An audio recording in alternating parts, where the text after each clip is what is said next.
شرور أنفسنا ومن سيئات أعمالنا من يهده الله فلا مضل له ومن يضلل فلا هادي له وأشهد أن لا إله إلا الله وحده لا شريك له وأشهد أن محمدا عبده ورسوله أرسله بالهدى ودين الحق ليظهره على الدين كله ولو كره المشركون. اللهم صل على محمد وعلى آل محمد كما صليت على إبراهيم وعلى آل إبراهيم وبارك على محمد وعلى آل محمد كما باركت على إبراهيم وعلى آل إبراهيم في العالمين إنك حميد مجيد. أما بعد فإن خير الحديث كلام الله وخير الهدي هدي محمد صلى الله عليه وسلم وشر الأمور محدثاتها وكل محدثة بدعة وكل بدعة ضلالة. أيها الإخوان والأخوات، أوصيكم وإياي أولا بتقوى الله. إن أريد إلا الإصلاح ما استطعت وما توفيقي إلا بالله عليه توكلت وإليه أنيب. قال الله تعالى في القرآن المجيد: أعوذ بالله من الشيطان الرجيم. بسم الله الرحمن الرحيم.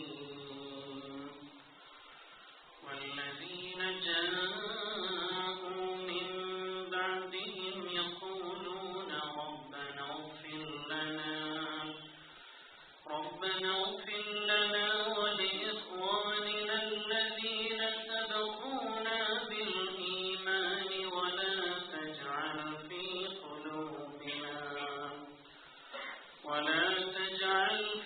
قلوبنا غلا للذين آمنوا ربنا إنك رؤوف رحيم.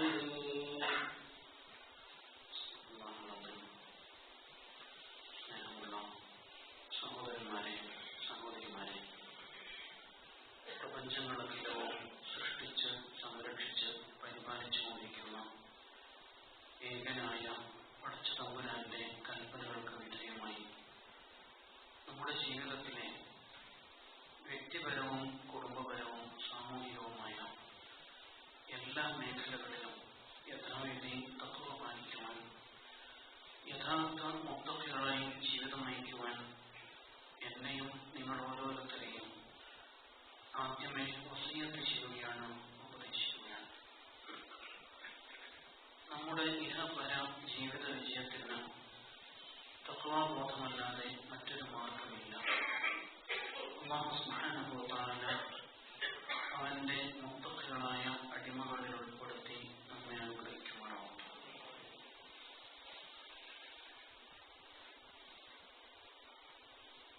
ശാരീരിക ആരോഗ്യ സംരക്ഷണം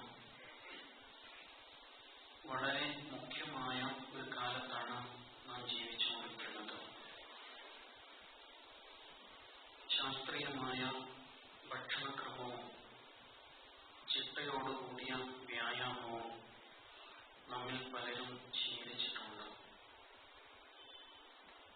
വെള്ളത്തിൽ, കുടിവെള്ളത്തിൽ, വായുവിൽ വിഷം കലരുമ്പോൾ അത് നമ്മുടെ മനസ്സിനെ വല്ലാതെ അസ്വസ്ഥപ്പെടുത്തുന്നു. പച്ചക്കറിയിൽ വിഷം, മാമ്പഴത്തിൽ കാർബൈഡ്, നൂഡിൽസിൽ പോലും നമ്മുടെ മക്കൾക്ക് നൽകുന്ന വിഭവങ്ങളിൽ വിഷം എന്ന് കേൾക്കുമ്പോൾ അങ്ങ് തളർന്നു പോവുകയാണ്. കാരണം നമുക്ക് നമ്മുടെ ശാരീരിക ആരോഗ്യത്തെക്കുറിച്ച് നല്ല ജാഗ്രതയുണ്ട്. അതേ സമയത്ത്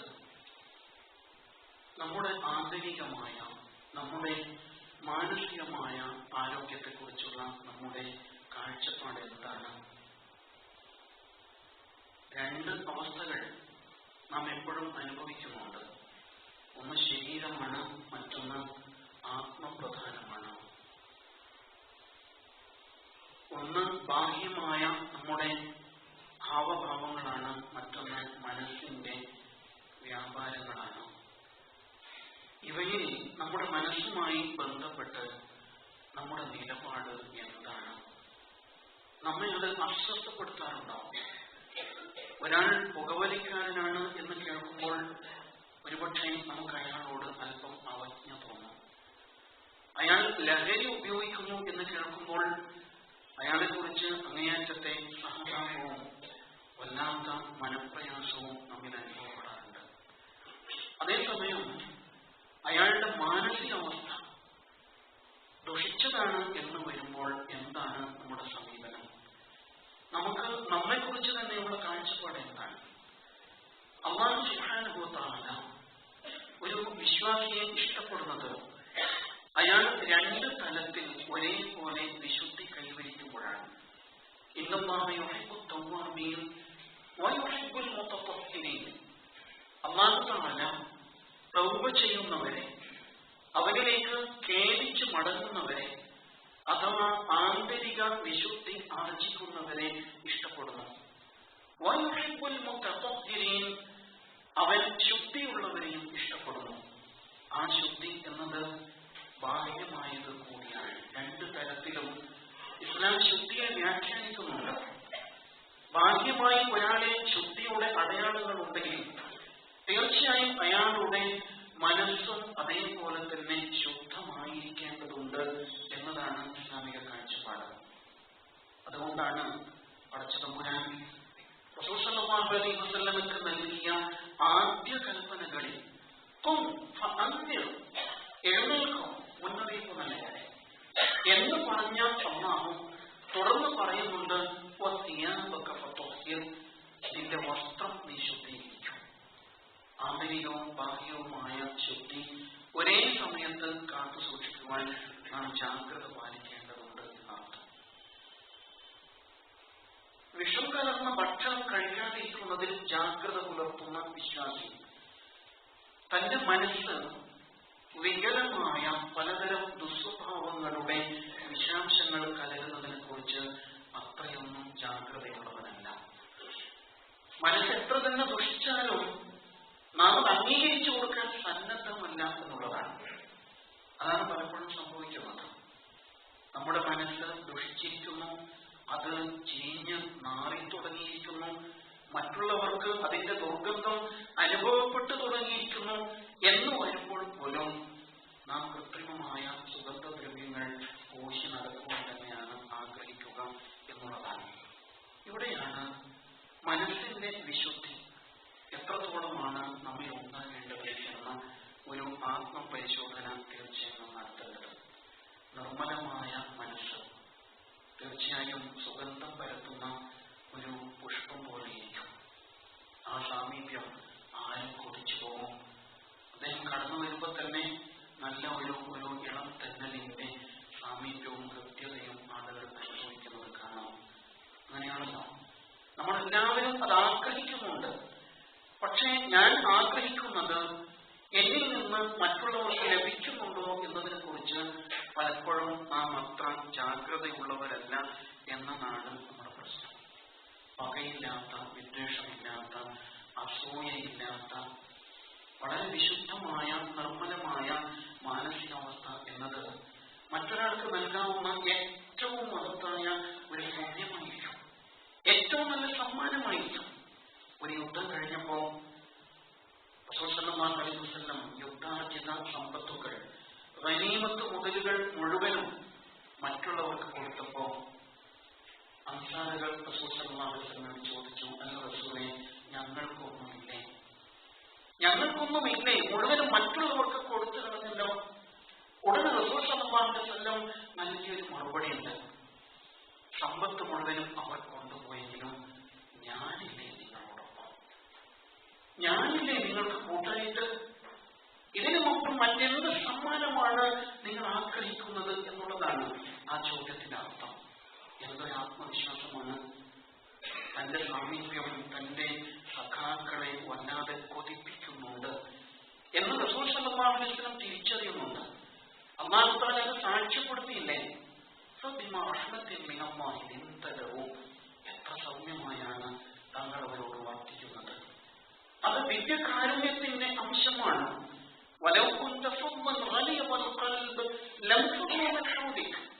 താങ്കളെങ്ങാനും പരുഷപ്രകൃതനായ കഠിനഹൃദയനായ പ്രകൃതക്കാരനായിരുന്നെങ്കിൽ ആൾക്കൂട്ടം താങ്കളിൽ തകർന്നു പോയനെ. വല്ലാത്തൊരു മാസ്മരിക വലയം തൊട്ടുകളിൽ എപ്പോഴും ഉണ്ടായിരുന്നു. അതുകൊണ്ടാണ് സ്വഹാബത്ത് എപ്പോഴും ആ സാമീപ്യം ആഗ്രഹിച്ചുകൊണ്ടിരുന്നത്. നമ്മൾ പരസ്പരം അങ്ങനെ ആഗ്രഹിക്കാറുണ്ടോ? അദ്ദേഹത്തെ ഒന്ന് കാണാൻ കഴിഞ്ഞെങ്കിൽ, ആ ശബ്ദം ഒന്ന് കേട്ടെങ്കിൽ, ഈമാനിന്റെ പേരിൽ ഒരേ ആദർശം അംഗീകരിച്ചവർ എന്ന നിലയ്ക്ക് ആ സഹോദരന്റെ സാമീപ്യം ലഭിച്ചെങ്കിൽ എന്ന് നാം പരസ്പരം എത്രമാത്രം കൊതിക്കാറുണ്ട് എന്ന് ആലോചിച്ച് നോക്കൂ. റസൂൽ സല്ലല്ലാഹു അലൈഹി വസല്ലം ഒരിക്കൽ സ്വഹാബത്തിനോട് ചോദിക്കുന്നുണ്ട്, ആരാണ് ജനങ്ങളിൽ ഏറ്റവും മഹത്വമുള്ളവർ, ഏറ്റവും ശ്രേഷ്ഠരായവർ ആരാണ് എന്ന ചോദ്യത്തിന് റസൂൽ സല്ലല്ലാഹു അലൈഹി വസല്ലം തന്നെ മറുപടി നൽകുന്നുണ്ട്. ഒരുപക്ഷെ നമ്മുടെ മനസ്സിലേക്ക് വരാം, കൂടുതലായി ഇബാദത്തുകളിൽ മുഴുകുന്ന, കൂടുതൽ സാങ്കേതികമായിട്ട് ഒരുപാട് കർമ്മങ്ങൾ അനുഷ്ഠിച്ചുകൊണ്ടിരിക്കുന്ന, അല്ലെങ്കിൽ ഒരുപാട് ജ്ഞാനിയായ ആളായിരിക്കും ഒരുപക്ഷെ നമ്മുടെ മനസ്സിലേക്ക് വരുന്നത്. റസൂലുള്ളാഹി സ്വല്ലല്ലാഹു അലൈഹി വസല്ലം നൽകുന്ന വിശദീകരണം, കുല്ലു മഹ്മൂമുൽ ഖൽബ് സദൂഖുൽ ലിസാൻ. ആരാണത് എന്ന് ചോദിച്ചപ്പോ മഹ്മൂമുൽ ഖൽബാണ്, നല്ല വെടിപ്പുള്ള മനസ്സുള്ള ആള്, നല്ല ശുദ്ധമായ കലർപ്പില്ലാത്ത സ്ഫടിക സമാനമായ മാനസികാവസ്ഥയുള്ള ആളാണ് സത്വനായ മനുഷ്യൻ. സദൂഖുൽ ലിസാൻ, നേരുച്ചരിക്കുന്ന നാവുള്ള ആള്. രണ്ട് കാര്യങ്ങളാണ്. നമുക്ക് അസാധ്യമായ കാര്യമാണോ ഇവ രണ്ടും? മറ്റു പലതും നമുക്ക് അങ്ങനെ പറഞ്ഞൊഴിയാം. എന്റെ കയ്യിൽ സമ്പത്തില്ല, അതുകൊണ്ട് ഞാൻ ദാനശീലനല്ല. എനിക്ക് അത്രയൊന്നും അറിവ് നേടാൻ കഴിഞ്ഞില്ല, അതുകൊണ്ട് എന്നിൽ പാണ്ഡിത്യമില്ല. ഇങ്ങനെ ചില കാര്യങ്ങൾ നമുക്ക് പറഞ്ഞൊഴിയാവുന്നതാണ്. പക്ഷെ ഈ രണ്ട് കാര്യങ്ങളുണ്ടല്ലോ, മഹ്മൂമുൽ ഖൽബ്, വെടിപ്പുള്ള ഹൃദയം, സദൂഖുൽ ലിസാൻ, നേരിച്ചിരിക്കുന്ന നാവ്, ഇത് രണ്ടും അസാധ്യമാണോ? അല്ല. സ്വഹാബത്ത് വീണ്ടും ചോദിച്ചോ, ഖാലൂ സദൂഖുൽ ലിസാൻ നഅരിഫു അല്ലാഹുവിന്റെ റസൂലേ, നേരിച്ചിരിക്കുന്ന നാവ് എന്താണെന്ന് ഞങ്ങൾക്കറിയാം, എന്നാൽ മഹ്മൂമുൽ ഖൽബ് എന്താണ് റസൂലേ? വെടിപ്പുള്ള മനസ്സ് എന്ന് പറഞ്ഞാൽ റസൂൽ സല്ലല്ലാഹു അലൈഹി വസല്ലം പ്രതിവചിക്കുന്നു, അയാൾ ദൈവഭയമുള്ളവനാണ്. അയാൾ ദൈവഭയമുള്ളവനാണ്. അയാൾ പാപവിശുദ്ധിയുള്ള ആളാണ്. പാപത്തിൽ നിന്ന് അകന്നു നിൽക്കുന്ന, ഏറെ ജാഗ്രത പുലർത്തുന്ന, വിശുദ്ധി പ്രാപിക്കുന്ന ആളാണ് അയാൾ. അയാളിൽ ഒരു തിന്മയും ഒരു പാപക്കറയും നമുക്ക് കണ്ടെത്താൻ കഴിയില്ല. അയാളിൽ ധിക്കാര മനോഭാവമില്ല. അയാളിൽ പകയില്ല. അയാളിൽ അസൂയയില്ല. ഇങ്ങനെയുള്ള വളരെ വിശുദ്ധമായ തെളിമയാർന്ന മനസ്സിന്റെ ഉടമയാണ് അയാൾ എന്ന് റസൂൽ സല്ലല്ലാഹു അലൈഹി വസല്ലം അതിനെ വിശേഷിപ്പിക്കുകയുണ്ടായി. ഇത് നമുക്ക് നേടാൻ കഴിയുന്നതാണോ അല്ലയോ? ഒരുപക്ഷെ ഇത്തരം വ്യക്തികളെ സമൂഹത്തിൽ നമ്മൾ കാണുമ്പോൾ അയാളെ കുറിച്ച് നമുക്കൊരു വിലയിരുത്തലുണ്ട്. അയാളൊരു പാവമാണ്, ഒരു പാവം മനുഷ്യനാണ് എന്ന് പറഞ്ഞാൽ നമ്മൾ ഏതോ അർത്ഥത്തിൽ യോഗ്യനാണ്, അയാളെക്കാളും സാമർഥ്യമുള്ളവരാണ് നമ്മൾ എന്നാണ് അതിനർത്ഥം. അങ്ങനെയുള്ള ഒരു മനുഷ്യരെ കാണാൻ കഴിയില്ല. അയാളൊരു പാവമാണ്. ഇങ്ങനെ അയാളെ വിലയിരുത്തി ഒരുപക്ഷെ അല്പം സഹതാപം ചൊരിഞ്ഞ് മാറ്റി നിർത്താനാണ് സമൂഹം പലപ്പോഴും ശ്രമിക്കുന്നത്. ഈ അവസ്ഥകളൊക്കെയുള്ള ഇത്തരത്തിലുള്ള ദൂഷ്യങ്ങൾ മനസ്സിൽ കൊണ്ടു നടക്കുന്നവരാണ് പലപ്പോഴും പ്രായോഗിക ബുദ്ധിയുള്ള, സാമർഥ്യമുള്ള ആളായിട്ട് സമൂഹം വ്യാഖ്യാനിക്കുന്നത് എന്നാണ് മനസ്സിലാക്കാൻ കഴിയുക. എന്തുകൊണ്ടാണ് നമ്മുടെ മനസ്സിൽ നാം ഈ അസുഖങ്ങളെ അല്ലെങ്കിൽ തെറ്റായ ചില സ്വഭാവങ്ങളെ കൊണ്ടു നടക്കാൻ ആഗ്രഹിക്കുന്നത്? വിഷവായു ശ്വസിക്കാൻ ആഗ്രഹിക്കാത്ത, വിഷജലം കുടിക്കാൻ ഒട്ടും സന്നദ്ധമല്ലാത്ത നമ്മൾ എന്തുകൊണ്ടാണ് വിഷമയമായ മാനസികാവസ്ഥയെ ആലോചിച്ച് കൊണ്ട് നടക്കുന്നത്? ആലോചിക്കേണ്ട വിഷയമാണ്.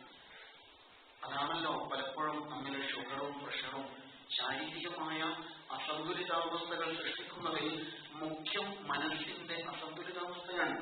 നമുക്ക് നല്ല ബോധ്യമുള്ള കാര്യമാണത്. എന്നാലും പകയും വിദ്വേഷവും മനസ്സിൽ കൊണ്ടു നടക്കാൻ തന്നെയാണ് പലപ്പോഴും ആളുകൾ ശ്രമിച്ചുകൊണ്ടിരിക്കുന്നത്. മാത്രമല്ല, അവ ഉള്ളതോടൊപ്പം തന്നെ അല്ലാഹുവെ എത്തിപ്പിടിക്കാൻ ശ്രമിച്ചുകൊണ്ടിരിക്കുകയാണ്. അല്ലാഹുവിന്റെ സൃഷ്ടികളോട് പകയും വിദ്വേഷവും നിലനിർത്തിക്കൊണ്ട് തന്നെ അല്ലാഹുവിന്റെ സ്നേഹത്തിനും കാരുണ്യത്തിനുമായിട്ട് കൈകൾ ഉയർത്തിക്കൊണ്ടിരിക്കുന്നവരാണ് നമ്മൾ. ഇത് രണ്ടും ഒരേ സമയത്ത് സാധ്യമാണോ? സാധ്യമല്ല. വാർത്താനുണ്ട്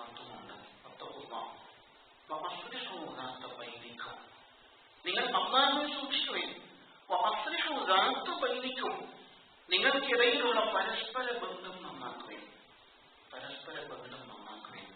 ഒന്ന് ആലോചിച്ച് നോക്കുക. മനസ്സിലേക്ക് ഓർത്തെടുത്ത് നോക്കൂ. ചില മുഖങ്ങൾ ഓർക്കുമ്പോൾ തന്നെ പ്രഷർ കൂടുന്നില്ലേ? ഓർക്കുന്നതിന് മുമ്പുള്ള പ്രഷറും ഓർത്തതിന് ശേഷമുള്ള നമ്മുടെ രക്തസമ്മർദ്ദവും തമ്മിൽ വലിയ വ്യത്യാസമുണ്ടാവും. എന്തുകൊണ്ടാണ് അത്തരം മുഖങ്ങൾ ഇപ്പോഴും നമ്മുടെ മനസ്സിൽ അവശേഷിക്കുന്നത് എന്നതിനെ കുറിച്ച് നമ്മൾ ആലോചിക്കേണ്ടതില്ലേ? ആലോചിക്കണം. എന്താണ് ആ പക എന്റെ മനസ്സിൽ നിന്ന് കളയാൻ പറ്റാത്തത്? എവിടെയാണ് പ്രശ്നം? ഞാൻ സ്വയം ശ്രമിച്ചാൽ അത് സാധ്യമല്ലേ? എന്റെ ഭാഗം എനിക്ക് ക്ലിയർ ചെയ്യാമല്ലോ. അദ്ദേഹത്തിന്റെ ഭാഗം അദ്ദേഹവും അല്ലാഹുവും തമ്മിലാവട്ടെ. പക്ഷെ എന്റെ മനസ്സിനെ സ്വസ്ഥമാക്കുവാനും തീർച്ചയായും എനിക്ക് കഴിയില്ലേ? കഴിയും. റസൂലുള്ളാഹി സ്വല്ലല്ലാഹു അലൈഹി വസല്ലം വീണ്ടും നമ്മെ ഉണർത്തുന്നുണ്ട്. അലാ ഉഖ്ബിറുക്കും ബി അഫ്ളലി മിൻ ദറജത്തി സിയാമി വസ്സലാത്തി വസ്സദഖ. നോമ്പിനേക്കാളും നമസ്കാരത്തെക്കാളും ദാനധർമ്മങ്ങളെക്കാളും അതിശ്രേഷ്ഠമായ പദവി നൽകുന്ന ഒരു കാര്യത്തെ കുറിച്ച് ഞാൻ പറഞ്ഞു തരട്ടെയോ? പറഞ്ഞു തന്നേ എന്നവർ പറഞ്ഞപ്പോ ആവശ്യപ്പെട്ടപ്പോ റസൂൽ സല്ലല്ലാഹു അലൈഹി വസല്ലം അവരെ ഉണർത്തിയത് അൽ ഇസ്ലാഹു ദാത്തിൽ ബൈൻ, പരസ്പര ബന്ധം നന്നാക്കലാണത്. ഫഇന്ന ഫസാദ ദാത്തിൽ ബൈൻ ഹിയൽ ഹാലിഖ. പരസ്പര ബന്ധം എവിടെ വഷളാകുന്നുവോ അവിടെ നന്മകൾ മുണ്ഡനം ചെയ്യപ്പെടും. ഹിയൽ ഹാലിഖ, അവിടെ നന്മകൾ മുണ്ഡനം ചെയ്യപ്പെടും എന്നാണ് റസൂൽ സല്ലല്ലാഹു അലൈഹി വസല്ലം പറഞ്ഞു വെച്ചത് എന്നാണ് നാം മനസ്സിലാക്കേണ്ടത്. നാം വീണ്ടും നോമ്പിലേക്ക് അടുക്കുകയാണ്. കൂടുതൽ നമസ്കാരത്തിലേക്ക്, കൂടുതൽ ദാനധർമ്മങ്ങളിലേക്ക് നാം വീണ്ടും അടുക്കാനുള്ള മുന്നൊരുക്കങ്ങളിലാണല്ലോ. അവിടെയാണ് ഈ ഇസ്ലാഹിന്റെ ബന്ധം നന്നാക്കലിന്റെ പ്രാധാന്യം എന്ന് നാം ഇനിയും തിരിച്ചറിയേണ്ടിയിരിക്കുന്നു. 3 നാളിൽ കൂടുതൽ ഒരിക്കലും വിശ്വാസികൾ തമ്മിൽ ബന്ധം വഷളായിട്ട് കഴിയരുത് എന്നാണ്. ആരാണോ ആദ്യമായിട്ട് പുഞ്ചിരിക്കുന്നത്, ആരാണ് ആദ്യം സലാം കൊണ്ട് ആരംഭിക്കുന്നത്, അയാൾക്കാണ് അല്ലാഹു സുബ്ഹാനഹു വ തആല കൂടുതൽ പദവി വാഗ്ദാനം ചെയ്തിരിക്കുന്നത് എന്ന് റസൂൽ സല്ലല്ലാഹു അലൈഹി വസല്ലം. നമ്മൾ പലരും ഭൂതകാലത്തിന്റെ ഭാരങ്ങൾ പേരിൽ നടക്കാൻ, കഴിഞ്ഞുപോയ കാലത്തിന്റെ ഭാരങ്ങളുമല്ലോ, ആ പാഠങ്ങൾ ഒന്നായിട്ട് തോളം തേച്ചിട്ടിങ്ങനെ നടക്കാണ്. എന്താ അതുകൊണ്ട് കാര്യം? Less luggage more comfort. യാത്രക്ക് ഏറ്റവും നല്ലത് ഏറ്റവും ലഘുവായ പാതയമാണ് ലഗേജ്. എന്തിനാണ് കഴിഞ്ഞ കാലത്തിന്റെ ഭാരങ്ങൾ തോളിലേറ്റ് നടക്കുന്നത്? എന്നിട്ട് നമ്മുടെ സജീവമായ വർത്തമാനങ്ങളെ നാം എന്തിനാണ് നിരാശയിൽ അകപ്പെടുത്തുന്നത്? ആരോടൊക്കെയോ ഉള്ള പകയിലും വിദ്വേഷത്തിലുമായിട്ട് നമ്മുടെ ഈ വർത്തമാനത്തെ എന്തിനു നശിപ്പിച്ചു കളയണം? ഓരോ കൂരിരുട്ടിനും ശേഷം, പാതിരാത്രിക്കും ശേഷം വീണ്ടും പുതിയ സൂര്യനാണ് നമ്മിലേക്ക് വരുന്നത്. അത് പ്രത്യാശയുടെ സൂര്യനാണ്. ഇന്നലകളുടെ കൂരിരുട്ടുകളെല്ലാം മറന്ന് പുതിയ സൂര്യൻ, പുതിയ വെളിച്ചം. അങ്ങനെയാണ് പണ്ഡിതന്മാർ സൂര്യനെ വ്യാഖ്യാനിക്കുന്നത്, സൂര്യ വെളിച്ചത്തെ. രാപ്പകലുകൾ മാറി മാറി വരുന്നതിൽ ദൃഷ്ടാന്തമുണ്ട് എന്ന് പറഞ്ഞത് അത് പ്രാപഞ്ചികമായ ദൃഷ്ടാന്തം മാത്രമല്ല, അതിന്റെ പിന്നിലാര് എന്ന് പഠിക്കുവാൻ വേണ്ടി മാത്രമല്ല, അതോടൊപ്പം അത് നമുക്ക് നൽകുന്ന ഒരു പുതിയ അനുഭവമുണ്ട്. ഇരുട്ടിന് ശേഷമുള്ള പുതിയ പ്രതീക്ഷകൾ, അതാണ്. അതുകൊണ്ട് തന്നെ ഇന്നലകളെ ആ അർത്ഥത്തിൽ മറക്കാൻ കഴിയണം. വിശുദ്ധമായ നമ്മുടെ മനസ്സിൽ ഒരുപാട് കഥകൾ കൊണ്ട് നടന്നിട്ട് എന്താണ് നാം നേടാൻ പോകുന്നത്? നേരത്തെ പറഞ്ഞ കുറെ മാറാവ്യാധികൾ മാത്രമായിരിക്കും നമ്മൾ കൂട്ടിന് കിട്ടുന്നത്. ഇന്നലകൾ മറന്നാൽ വെറുതെ ഏതൊക്കെയോ ഭാരങ്ങൾ പേറിയിട്ട് സ്വന്തം ജീവിതത്തെ എന്തിനാണ് നാം ഇങ്ങനെ കഷ്ടപ്പെടുത്തുന്നത്? എല്ലാം മറന്നു കളയുക. ഇന്നലകളെ മറന്ന് നാളെയിൽ പ്രതീക്ഷ അർപ്പിച്ച്, അല്ലാഹുവിന്റെ സ്വർഗത്തിൽ പ്രതീക്ഷ അർപ്പിച്ച് ഇന്നുകളെ ഉപയോഗപ്പെടുത്തുവാൻ കഴിയുക എന്നതാണ് വിവേകിയുടെ മനസ്സ് എന്ന് നമ്മൾ തിരിച്ചറിയണം. ആ അർത്ഥത്തിൽ മനസ്സിനെ കഴുകി ശുദ്ധീകരിച്ച് പാകപ്പെടുത്തിയെടുക്കാനാണ് നിരന്തരം ഓർമ്മപ്പെടുത്തുന്നത്. നമ്മുടെ മുമ്പിൽ പലരും വിട്ടുവീഴ്ചയ്ക്ക് വേണ്ടിയിട്ട് വരാറില്ലേ? സംഭവിച്ചു പോകാൻ ഓർക്കണം എന്തായിരിക്കും നമുക്ക് തോന്നാറുള്ളത്? അങ്ങോട്ട് ചെല്ലാൻ നാം സന്നദ്ധമല്ല. പലപ്പോഴും അങ്ങോട്ട് ചെന്ന് എനിക്ക് തെറ്റുപറ്റി എന്ന് അംഗീകരിക്കാൻ സന്നദ്ധമല്ല. എന്നാൽ അതേസമയം ഒരാൾ ഇങ്ങോട്ട് വന്ന് ഒന്ന് പൊറുക്കണം, വിട്ടുവീഴ്ച ചെയ്യണം, നമുക്ക് ബന്ധം നന്നാക്കണം എന്നൊരാൾ ഇങ്ങോട്ട് ആഗ്രഹം പ്രകടിപ്പിക്കുമ്പോൾ പോലും നാം എന്തുകൊണ്ടാണ് വൈമനസ്യം പ്രകടിപ്പിക്കുന്നത് എന്നതാണ്. റസൂലുള്ളാഹി സ്വല്ലല്ലാഹു അലൈഹി വസല്ലം ഒരാൾ മാപ്പ് അപേക്ഷിച്ചിട്ടും വിട്ടുവീഴ്ച ചെയ്യാൻ സന്നദ്ധമാകാത്ത അവസ്ഥയെക്കുറിച്ച് പറയുന്നു. ഒരാള് സങ്കടം പറഞ്ഞു വന്നു, ഒന്ന് വിട്ടുവീഴ്ച ചെയ്യൂ, ഒന്ന് പുറത്തു തരും സഹോദര. ഫലം യഖ്ബൽഹ, എന്നിട്ടും അയാൾ സ്വീകരിക്കാൻ സന്നദ്ധമായില്ലെങ്കിൽ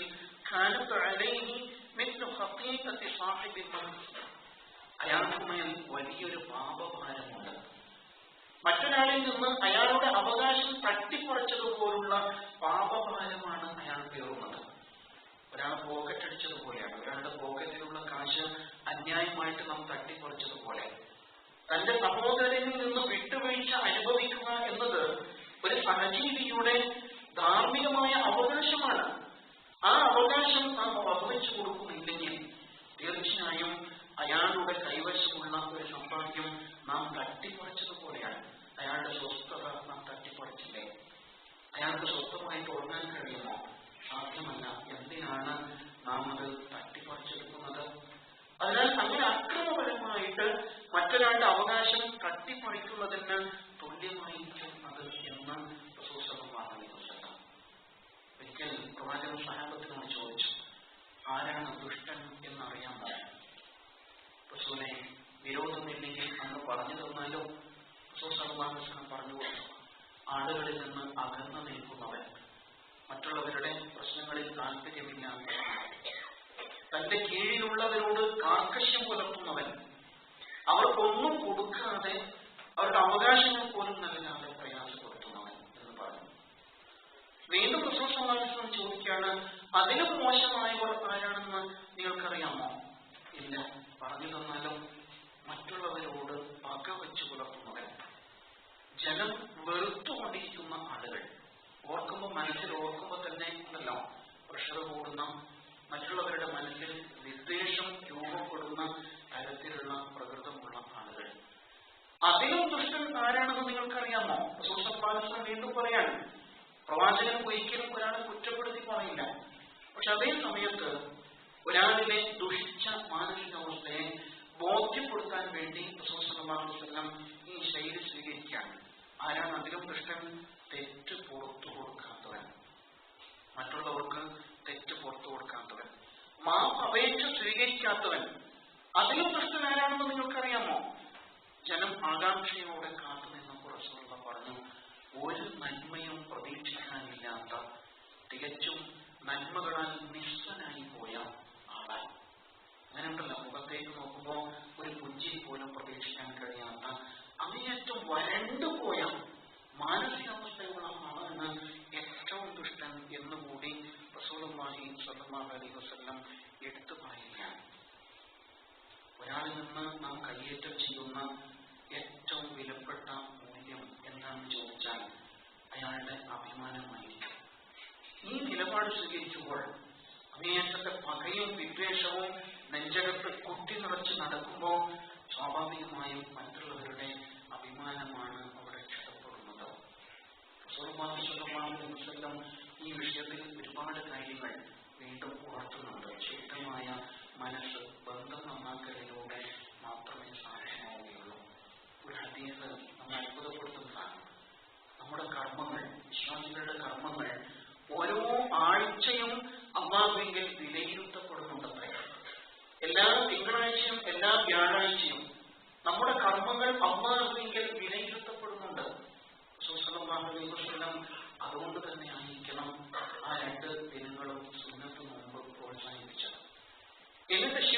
ചെയ്യാത്ത ആളുകൾക്ക് അല്ലാഹു തആല പുറത്തു കൊടുക്കും. എന്നാൽ പരസ്പരം പിണങ്ങി നിൽക്കുന്നവരോ അവരുടെ കാര്യത്തിൽ പടച്ച തമ്പുരാന്റെ നിലപാട്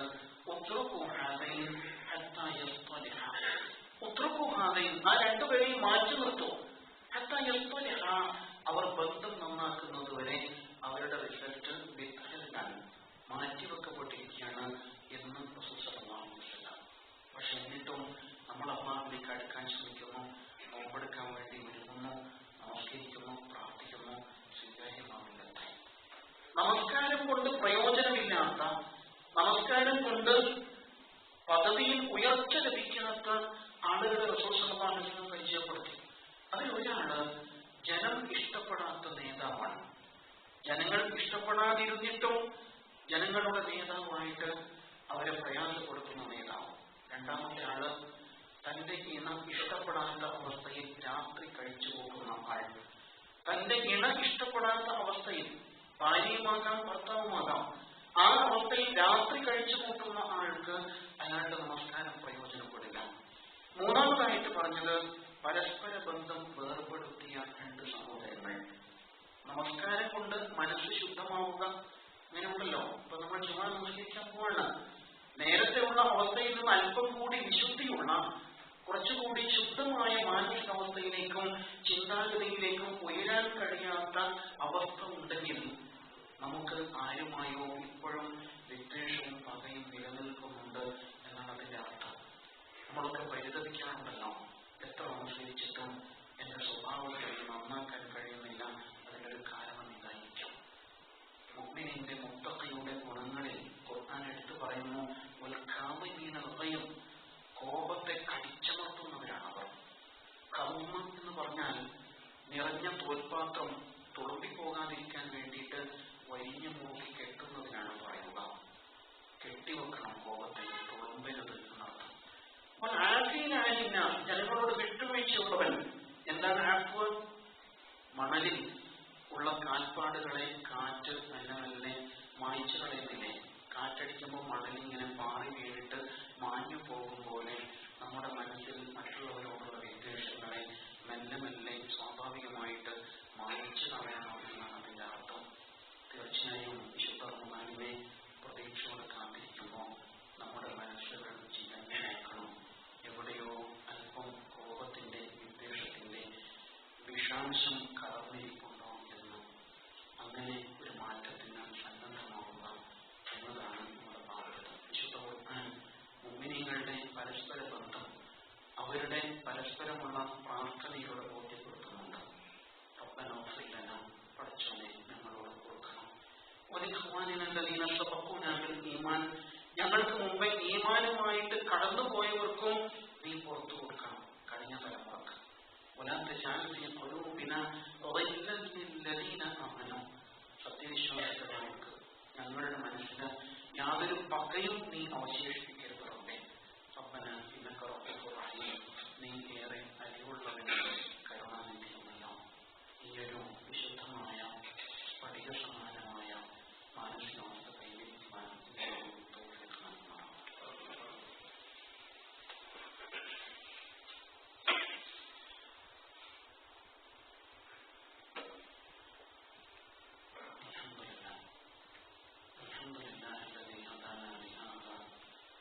وما كنا لنهتدي لولا أن هدانا الله. اللهم صل على محمد وعلى آله وصحبه أجمعين. يا أيها الذين آمنوا اتقوا الله حق تقاته ولا تموتن إلا وأنتم مسلمون. യഥാർത്ഥ മുത്തഖികളായി അകവും പുറവും ഒരേപോലെ വിശുദ്ധി കൈവരിക്കുന്നവരായി മാറുവാൻ ഒരിക്കൽ കൂടി വസൂയത്ത് ചെയ്യുകയാണ്. ഇന്ന് ലോക പരിസ്ഥിതി ദിനമാണ്. ഒരു ഭൂമി 700 കോടി സ്വപ്നങ്ങൾ. ഭൂമിയെ ദുരുപയോഗം ചെയ്യാതിരിക്കുക, ഇതാണ് ഇന്നത്തെ മുഖ്യം. തീർച്ചയായും വിശുദ്ധ ഖുർആനിലെ കാഴ്ചപ്പാടുകളോട് ഏറെ അടുത്തു നിൽക്കുന്ന ഒരു മുദ്രാവാക്യമാണിത്. പരിസ്ഥിതിയോട് ഇസ്ലാമിക സമൂഹം, പൊതുസമൂഹം വെച്ച് പുലർത്തേണ്ട